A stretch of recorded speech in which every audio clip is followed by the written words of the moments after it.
থেকে নিচটা এখানে কি আমরা শুধু ডালাই মশলা দিয়ে ডালাই দিব নাকি আদার্স কোনো কিছু করে দিতে হবে?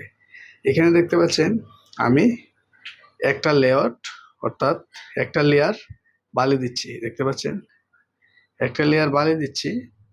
বালি দেওয়ার পরে প্রায় বালিটা আমার এই কোমরটা রয়েছে 8 ইঞ্চি মতো।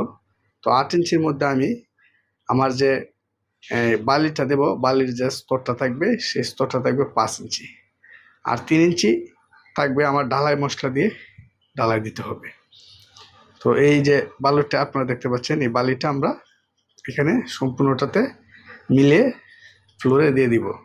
দেওয়ার পর এখানে আমরা এটাকে একটু ছাপ দিয়ে পানি দিব, দিয়ে তারপরে এটাকে সুন্দরভাবে বালুটাকে সেট আপ করবো। সেট আপ করার পরে আমরা এটার উপরে হচ্ছে ডালাই মশলা দিয়ে দিব। তো 3 ইঞ্চি পরিমাণ আমরা ডালাই মশলা দিব, দিয়ে আমরা একটি কমোডকে সেট আপ করবো। কেননা কখনো যদি আমাদের এই কোমরটা ভেঙে যায়, সেক্ষেত্রে কিন্তু আমাদের এখানের কোমরটা আবার পুনরায় চেঞ্জ করা লাগতে পারে। সেক্ষেত্রে যদি আমাদের 3 ইঞ্চি পরিমাণের একটা ঢালাই থাকে, তাহলে কিন্তু আমরা খুব সহজে সাইডের যে ঢালাইটা রয়েছে, এই সাইডের ঢালাইটা আমরা ভেঙে এই কোমরটাকে আবার পুনরায় উঠিয়ে নিতে পারবো। উঠিয়ে নিয়ে আবার পুনরায় নতুন একটি কোমর এখানে স্থাপন করতে পারবো।